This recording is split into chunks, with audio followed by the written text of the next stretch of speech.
Hello, it's Miss Hall here, Hey, Miss Nelson. and we're doing adding and subtracting fractions and fractions with mixed numbers today. So you should have gotten this today in class, and the back, you should have already glued it in, but the back that you glue into your paper says add, subtract, mixed fractions, and mixed numbers. So flip it over, and you should have cut these, you fold it in together, and you have these two windows. You should have cut your two windows. So we're going to start with adding fractions at the top. So just open up your little window. So if we look, last week we did adding fractions with like fractions, meaning the denominators were the same. So our denominators are different this time, so we have to, when we're adding, we must have common denominators.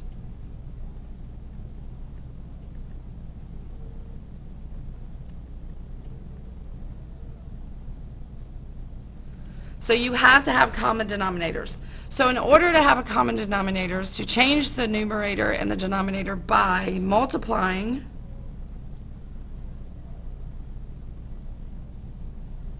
by the same number, then you're going to multiply by the same number. So let's do that first. First thing we want to do is change our denominator.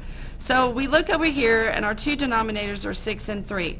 We know that 3 is a multiple of 6, so we're going to use 6 as our common denominator. So I'm just going to go right below it and rewrite my problem showing 6 as my denominator. Now, I did not change the denominator on our second fraction, so the numerator does not change as well.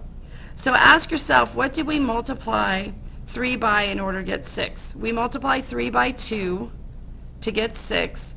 Whatever you do to the denominator, you must do the same thing to the numerator.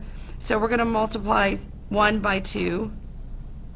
So our new fraction for 1/3 is 2/6. Now we can add the numerators and keep the denominators. So we're just going to add across. So 2 plus 5 is 7, and we're going to keep the denominators. Now this is an improper fraction, so we're going to simplify if possible. Well, we can. So how many times does 6 go into 7? 6 goes into 7 one time with one remainder. Your remainder becomes your new numerator.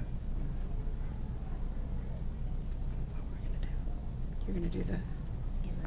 Okay, so now I'm going to do subtract fractions, which is our other one at the top. So, again, we must have common denominators.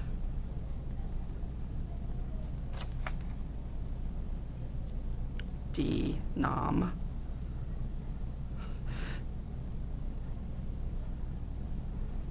So we're going to, so in order to get our common denominators, we're going to look at what we could use for 3 and 8.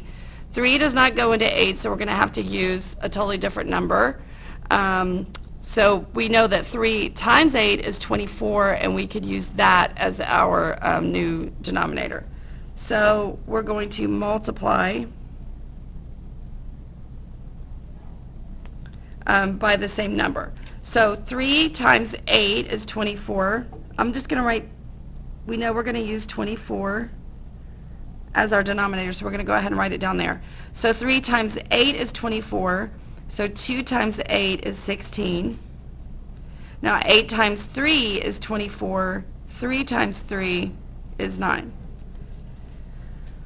So now we're just going to subtract the numerators and keep the denominators.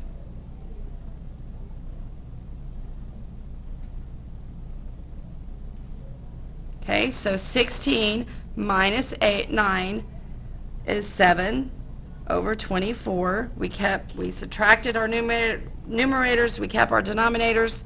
We cannot simplify that, but we would have if we could have, because there is no number that goes into both 7 and 24, so that is in its lowest terms. All right, guys, so now we are going to move to our mixed numbers, okay?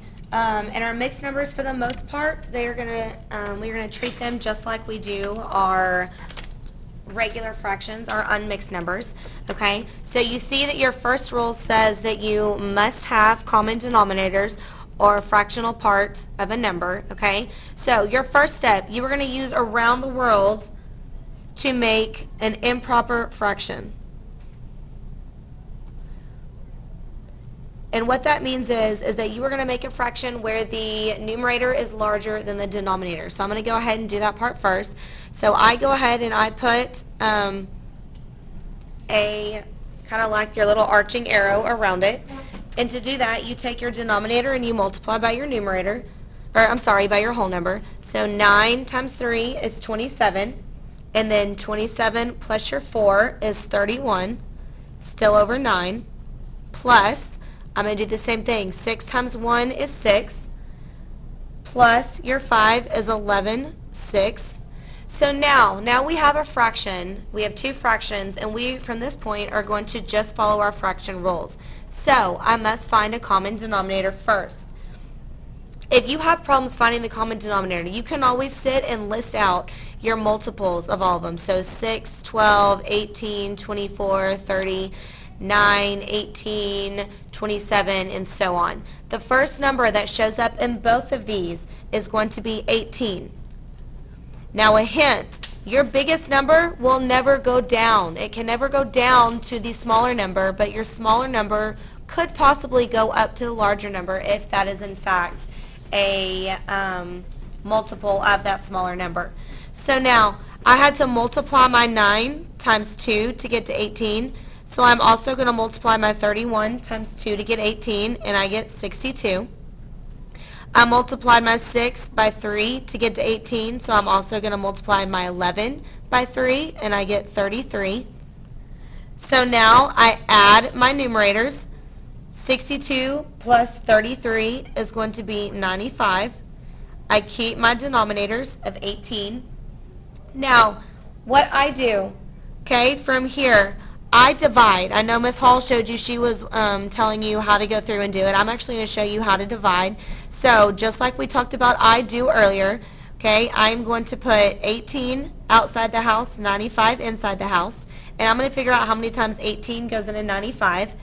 It goes 5 times. So you see me over here doing my side multiplication. That's 40. So that's 90. When I subtract, I have 5 left over. Sorry, that's kind of hard for you to see. I ran off my paper. So what we're going to do now, okay, because I have my 5 remaining, whatever is remaining becomes the numerator. So I'm going to put my big 5 that I pulled from right here, and my 18 becomes my denominator. I double check. 5 and 18 do not have anything in common.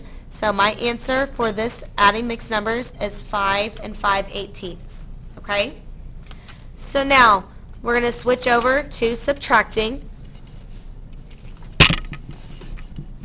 Okay? You're going to see that you still must have common denominators. And again, you use around the world to make improper fractions.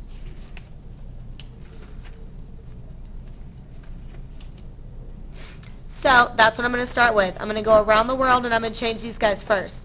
So we have 9 times 3 is 27, plus my 4 is 31 ninths, minus, and again, 6 times 1 is 6, plus 5 is 11 sixths.